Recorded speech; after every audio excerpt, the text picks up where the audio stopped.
नमस्कार, मी वसंत आठले.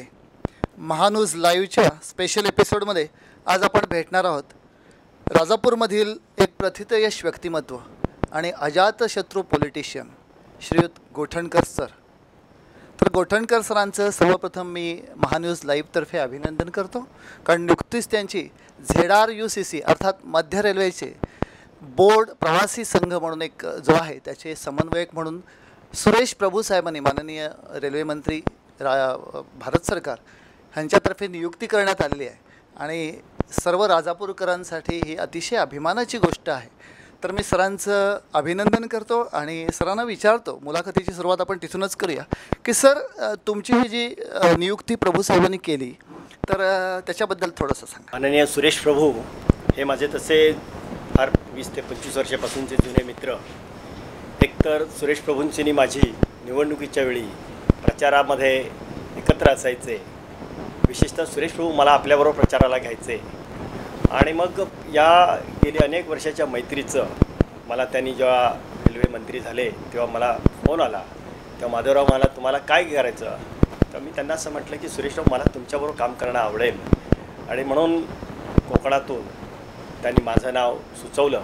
मान्य माधव भंडारी जे आता महाराष्ट्राचे प्रवक्ते आहेत यांनी माझ्या नावाला शिफारस केली आणि आमचे जे प्रदेश अध्यक्ष आहेत त्यांनीही माझी एक प्रकारे शिफारस देऊन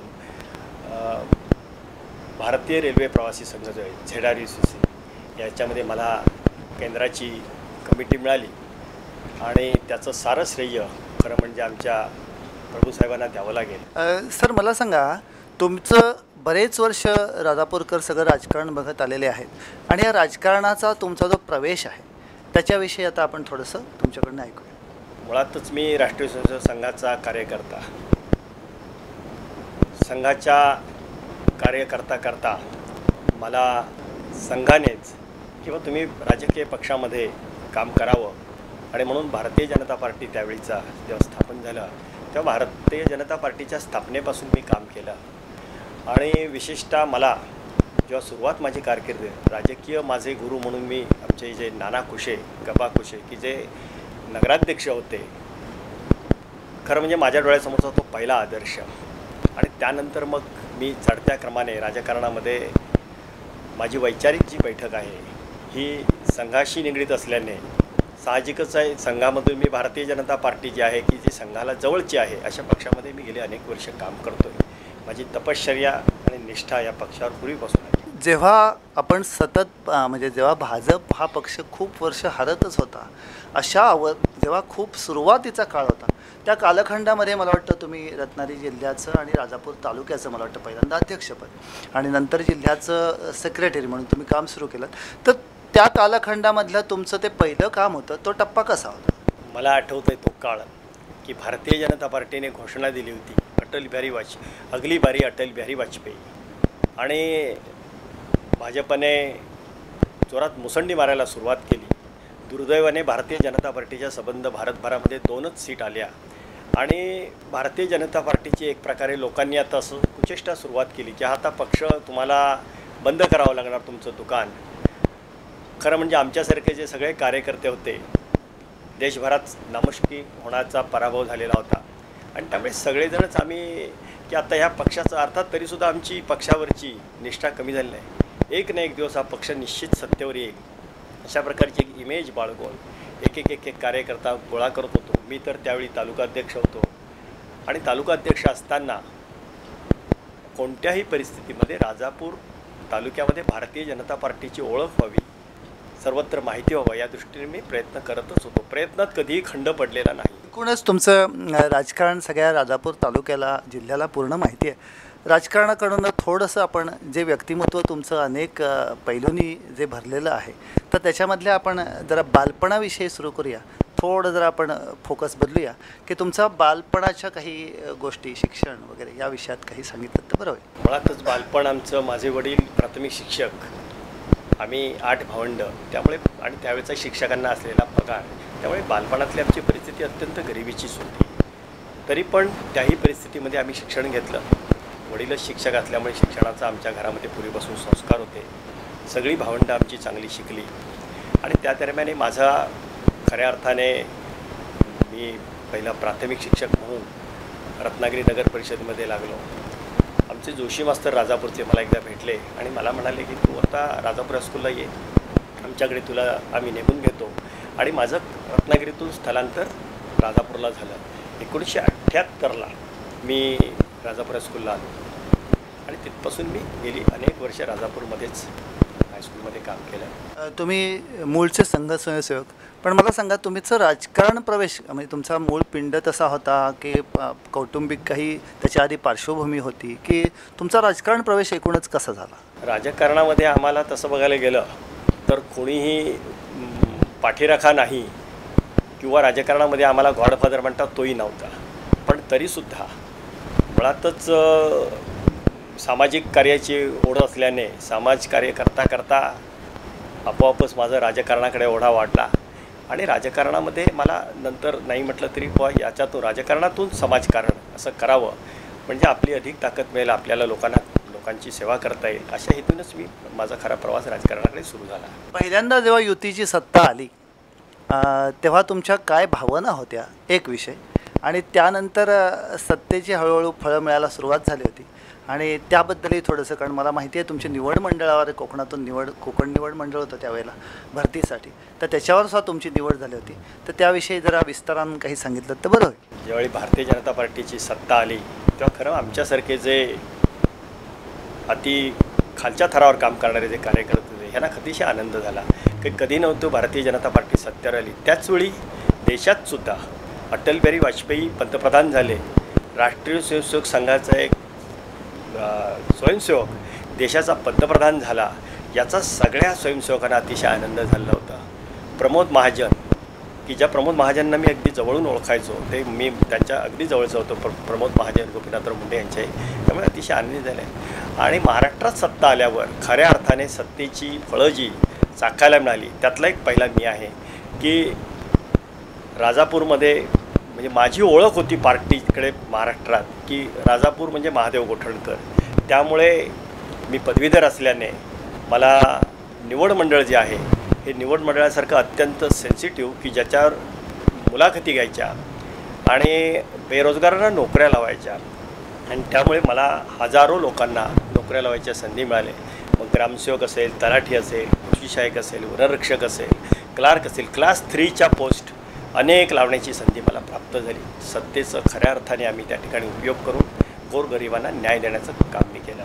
सर, तेव्हाची ही जी तुमचं निवड मंडळावरची नियुक्ती होती, ही जी पोस्ट होती ही मंत्री लेवलची होती की त्याच्या खालोखालची होती, आणि त्यावेळचा तुमचा एखादा हृदय अनुभव किंवा एकूणच बेकारीबद्दलचं तुम्ही त्या संदर्भात करू शकलेलं कोकणासाठी काम, याची एखादी हृदय आठवण तुम्हाला एखादं सांगता येत असेल तर सांगा. निवड मंडळ हे तसं शासकीय पद होतं, विशेषतः त्याला A ग्रेडचं होतं सगळं.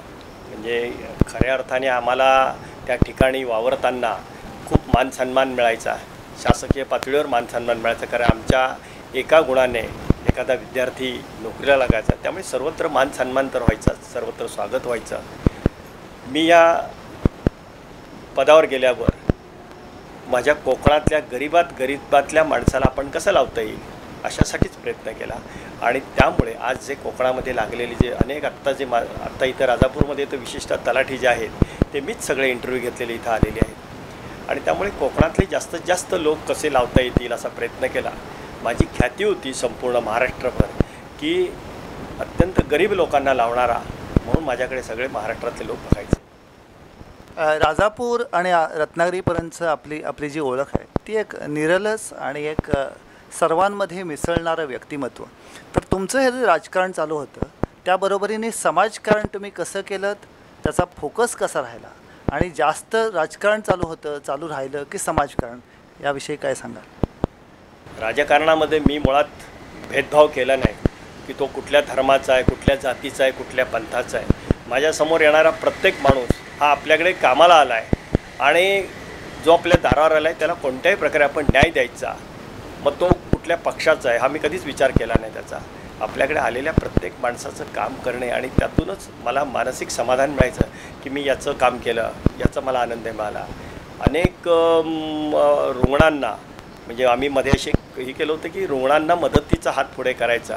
आणि म्हणून जे तेंडुलकर होते ते आम्हाला पैसे पाठवायचे आणि गोरगरिबांचे आम्ही त्यातून हा जो चॅरिटी ट्रस्ट आता याला जो आहे स्थापन केलेला सावर्ड्याला डेरवणचा, तर तिथे वालावलकर ट्रस्ट, तर तिथे आम्ही अनेक पेशंट पाठवायचे आणि तेंडुलकर म्हणजे गोठणकर तुमच्या नावावर आम्ही पैसे पाठवतोय आणि आम्ही गोरगरिबांना त्यामुळे औषधोपचार केलेला. जास्त फोकस तुमचा समाजकारणावर राहिला.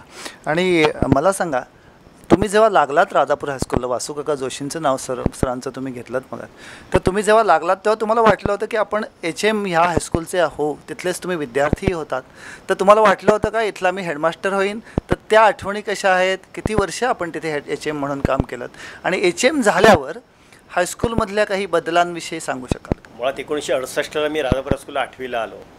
त्यावेळी शाळेचा अमृत महोत्सव होता. मला आठवतं की शाळा सजवलेली होती. आपण खेडेगावातून एका मोठ्या हायस्कूलला आलो आणि 8वी ते 11वी म्हणजे जुनी मॅट्रिक 1972ला जुनी मॅट्रिक झालो. त्यानंतरच्या कालावधीमध्ये म्हणजे पहिला माझा हायस्कूलशी संबंध होता. मला जोशी मास्तरांनी जेव्हा राजापूर हायस्कूलला आणलं तेव्हा मला आपण कधी या शाळेचा विद्यार्थी आणि मुख्याध्यापक कधी संधी मिळेल असं वाटलं नव्हतं. पण कर्मयोग असा की मला त्याच दरम्याने माझ्या समोरचे रिटायर्ड झाले. मुख्याध्यापक पद हे फार तारेवरची कसरत असते. समाज, शाळा या सगळ्यांना धरून राहावं लागतं आणि म्हणून मुख्याध्यापक पद कोण स्वीकारायला तयार नव्हता. मला मात्र विचारल्यावर मी तात्काळ सांगितलं की मी मुख्याध्यापक म्हणून काम करायला तयार आहे, कारण माझी मुळातच मुख्याध्यापक काम करण्याची इच्छा होती आणि त्यामुळे मी ते स्वीकारलं. आणि स्वीकारल्यानंतर 2008 ते 2013 अशी 5 वर्ष राजापूर हायस्कूलचा मुख्याध्यापक प्राचार्य म्हणून काम केलं. काम करत असताना मी सांगण्याचं कारण नाही, पण माझा सगळा जो स्टाफ होता 75-70 जे आमचे शिक्षक होते हे सांगायचे की सरांचा काळ हा सुवर्णयुगाचा काळ. रामराज्याची कल्पना शाळेमध्ये राबवली की आपण शिक्षक जरी, आपण मुख्याध्यापक जरी असलो तरीसुद्धा मी मुख्य अध्यापक आहे आणि म्हणून सगळ्या शिक्षकांना एक प्रकारचा न्याय देणे, त्या शिक्षकांचे पाठराखण करणे आणि शिक्षकसुद्धा सगळे निर्भय होते. त्यांना माहिती होते की जोपर्यंत गोठणकर सर आपल्या शाळेत आहेत तोपर्यंत कुठल्याही अधिकाऱ्यापासून किंवा कुठल्याही समाजातल्या उपद्रवी माणसाकडून आपल्याला त्रास होणार नाही. एक प्रकारचं अंगार कवच असल्यासारखे आमचे शिक्षक सगळे होते आणि त्यामुळे माझा कालावधी हा अत्यंत सगळ्या स्मरणीय राहील अशीच कालखंड माझा होता. मला वाटतं 2013 साली तुमचा राजापूरमध्ये एक नागरी सत्कार झाला. अतिशय कमी लोकांच्या भाग्यामध्ये नागरी सत्कार असतो. सर्व पक्षीय राजापूरकरांनी तुमचा सत्कार केला. तर त्याविषयीच्या काही भावना आहेत, ते त्याविषयीच्या काय आठवणी आहेत तुमच्या? 2013 साली माझी ज्यावेळी निवृत्तीचं वय आलं तेव्हा राजापूरच्या सगळ्या लोकांना माहिती होतं. खरं म्हणजे लोक माझी मागणी करत होते की सर तुम्ही निवृत्त, पण त्याला वयाला काही थांबता येत नाही. शशिकांत अमरे की जो वरचा कॅन्टीनवाला आहे, हा साध्यात साधा जरी माणूस असला तरी माझा जुन्यापासूनचा मित्र. त्याचं एक मित्रमंडळ आहे, जय महाराष्ट्र क्रीडा मंडळ. तसाच आमचा अनिल कुडाळी की ज्याला टोपणनाव तात्या असं म्हणतात. या सगळ्या राजापूर शहरातल्या मंडळींनी असं ठरवलं की सर रिटायर्ड होत आहेत आणि रिटायर्ड होताना सरांचा आणि त्याचवेळी सरांचाही वाढदिवसही होणार आहे आणि त्या दरम्याने सगळ्यांनी मिळून एक माझा सत्कार करायचा ठरवला. आणि तो सत्कार जर करायचा झाला तर राजापूर हायस्कूलच्या मुख्याध्यापकाचा सत्कार करतो निवृत्तीचा, आणि तो भव्य दिव्य असावा या दृष्टीने सगळ्यांनी प्रयत्न केला.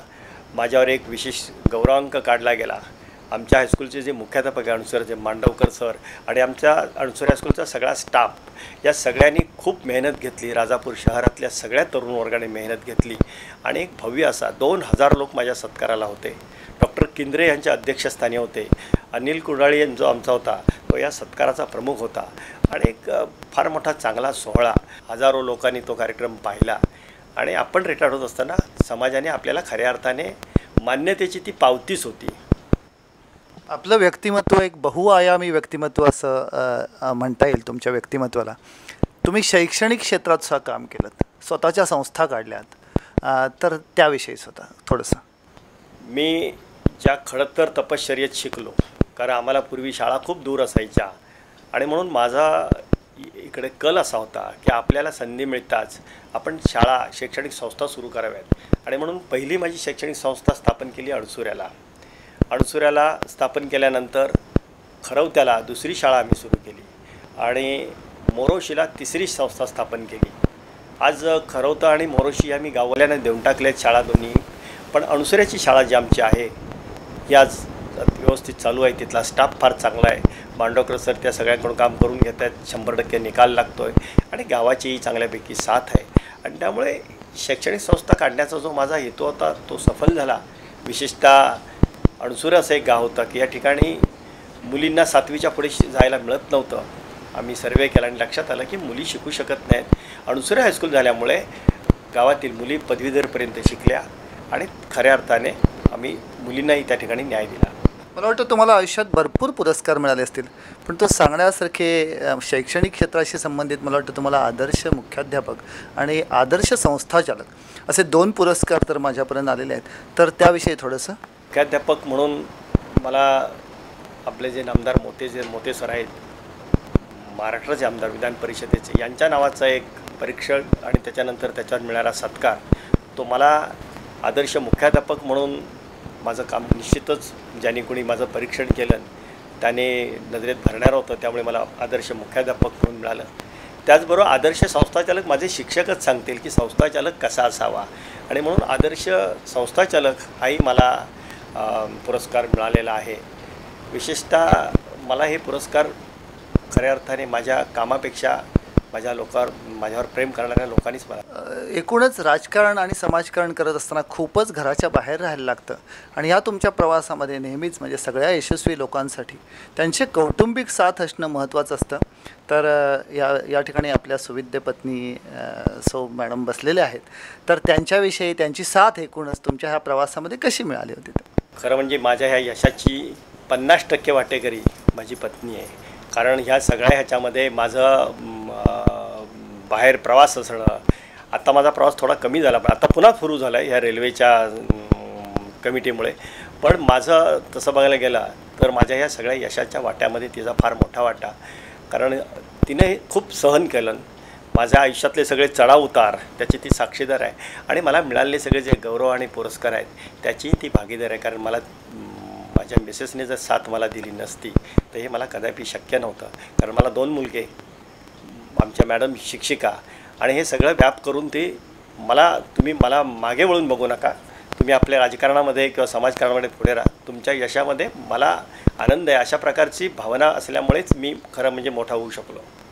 आयुष्याच्या जडणघडणीत तुम्ही संघाचं नाव घेता, परंतु अशी काही व्यक्तिमत्व ज्यांचा तुमच्या जीवनावर प्रभाव राहिला, ज्यांच्यामुळे आज ह्या आयुष्याच्या टप्प्यावर तुम्ही पोचलात, ह्या यशाच्या शिखरावर पोचलात, अशा काही लोकांची, अशा काही व्यक्तिमत्वांची तुम्ही नावं घ्याल का? माझ्या आयुष्यात खऱ्या अर्थाने संघाचा जो संबंध आला तो बबन भावे, मी ज्याला विजय भावे असं टोपण नाव, बबन भावे त्यांना म्हणायचे पण विजय भावे असं त्यांचं नाव, की ज्यांच्यामुळे मी संघामध्ये प्रवेश केला. आणि संघातून प्रवेश करत असतानाच मला खऱ्या अर्थाने अनेक संघाचे कार्यकर्ते लाभले.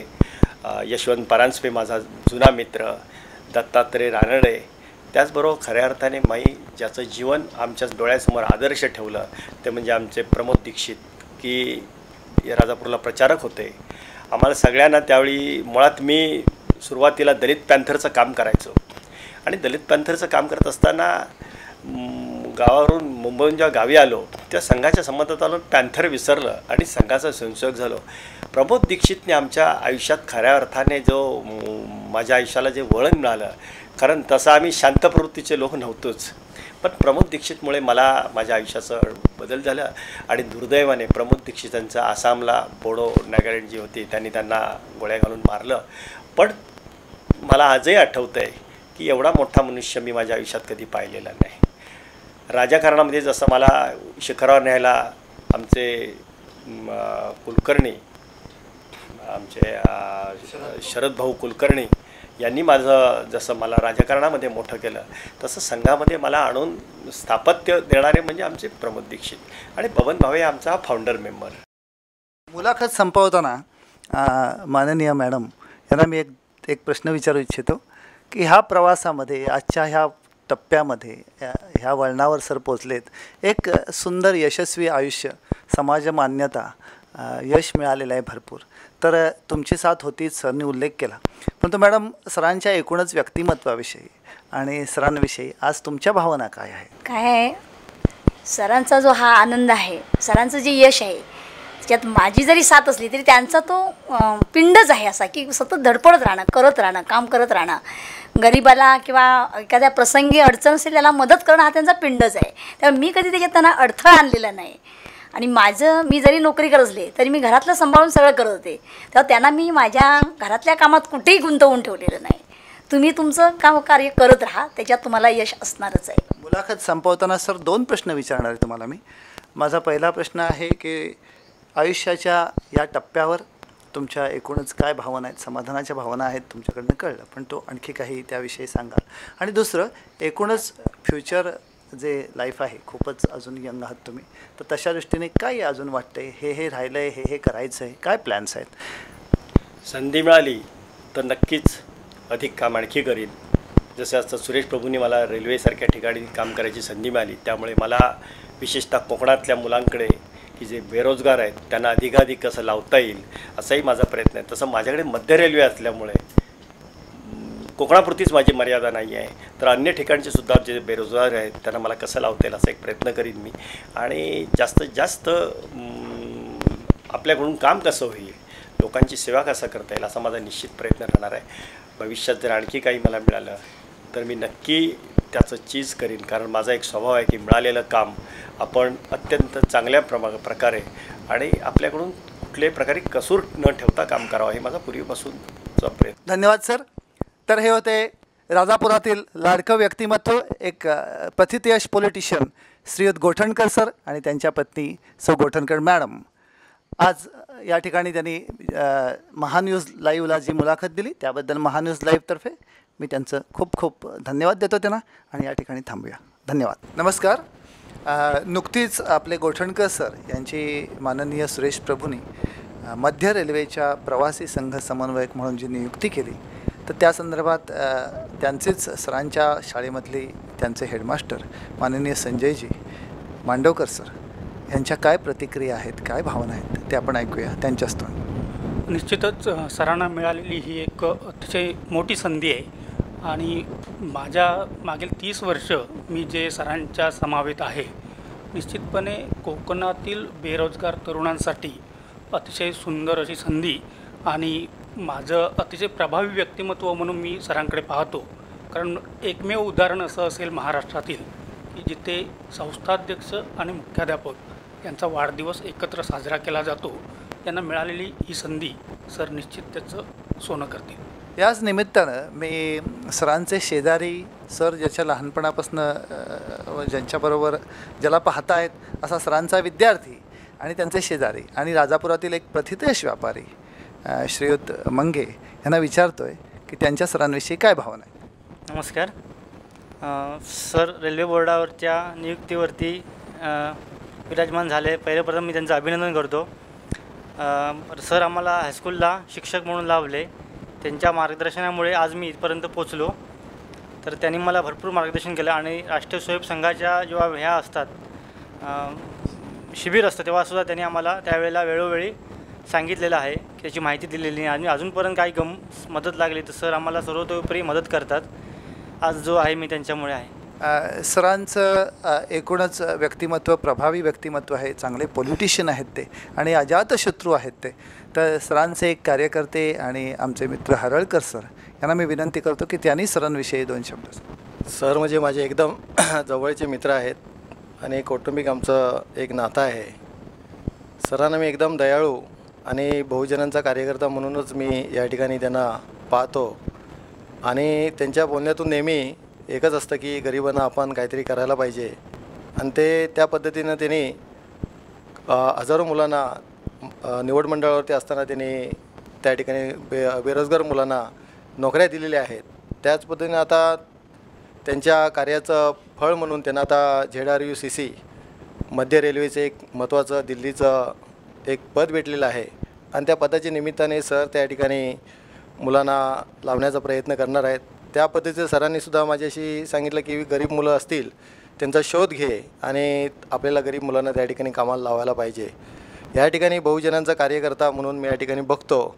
आणि सरांना एक मी असं एक ओळखतो की बाबा सर खरोखरच या ठिकाणी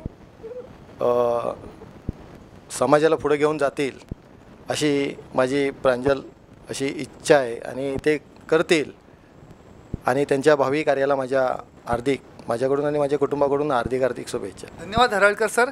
यानंतर सरांचे वर्गमित्र आणि राजापुरातील दुसरे एक प्रथितयश नागरिक ज्यांना राजापूरकर श्रीयुत कुबडे सर म्हणून ओळखतात, तर त्यांच्या प्रतिक्रिया घेऊया. महादेव कोटणकर सर माझे वर्गमित्र. 1968 ते 1972 आम्ही राजापूर हायस्कूलमध्ये शिकलो.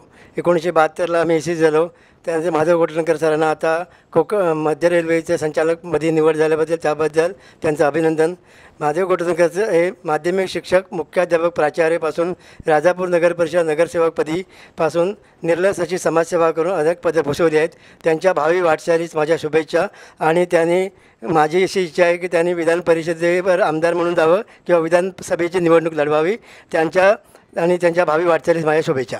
धन्यवाद. यानंतर मी कांबळे सरांना विनंती करतो की सरांची आत्ता जी नियुक्ती झाली त्याबद्दल त्यांनी 2 शब्द सांगावेत. सरांची जी ही नियुक्ती झाली ती सरांची जे काही समाजसेवेचं कार्य जे आहे त्याच्यामुळे झाली. कारण आमच्या अनसुरी हायस्कूल हे सरांनी जे निर्माण केलं ते केवळ मुलींच्या सेवेसाठी म्हणून निर्माण केलं. त्या शाळेचा मी एक शिक्षक, विज्ञान शिक्षक आहे. सर अध्यक्ष कसे असावेत हे सरांच्याकडूनच आम्ही शिकलो. सर अध्यक्ष जरी असले तर आम्हाला कधीही सर अध्यक्ष वाटले नाहीत. आणि सरांच्या मार्गदर्शनामुळं आम्ही सतत शाळेचा 3 वर्षे झालं आम्ही 100% निकाल लावलो आहोत. आणि याचा पुढचासुद्धा काळ आम्ही 100% निकाल लावल्याशिवाय राहणार नाही असे आमचे अध्यक्ष आहेत. आणि अशा या अध्यक्षांना आमच्या पुढच्या जे पुढचं जे आयुष्य आहे ते त्यांना सतोष लाभो आणि असंच कार्य त्यांच्या हातातून घडत राहो आणि राजापूर तालुका विधानसभेचे ते आमदार म्हणून निवडून येवो अशी मी त्यांना शुभेच्छा देतो आणि मी इथे थांबतो. तर हे होते सरांचे कार्यकर्ते आणि विद्यार्थी. या सर्वांनी आत्ता सरांच्या नियुक्तीबद्दल त्यांच्याबद्दलच्या व्यक्त केलेल्या भावना.